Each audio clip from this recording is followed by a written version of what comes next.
Tara mga ka-FT, samahan niyo ako sa panibagong food trip natin ngayong gabi. At ngayon, nandito tayo sa El Mercado de Calumpit. Nakakatuwa kasi meron na rin ganito dito sa Calumpit. Isang lugar na puno ng masarap na kainan, perfect pang food trip tuwing weekends.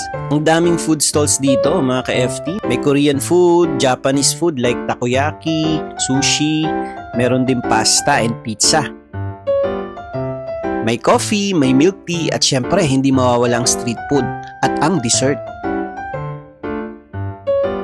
Ang saya lang dito at grabe, sobrang dami ng tao kasi October 31 at undas kaya siksikan talaga. Pero siguro sa mga susunod na weekends, mas chill at mas may enjoy mo nang kumain at mag-ikot dito. Marami ring pamilya at barkada na nag-e-enjoy. Bawat stall may pila at talagang buhay na buhay ang lugar. Kaya kung taga Bulacan ka o mapapadpad ka lang dito, try mo rin dumaan dito sa El Mercado de Calumpit. Siguradong mabubusog ka at may enjoy mo rin ang saya ng food trip dito sa Calumpit. Muli, ako si Kuya Win, ang inyong ka-FT at tandaan kung saan may masarap, i-food trip na natin yan.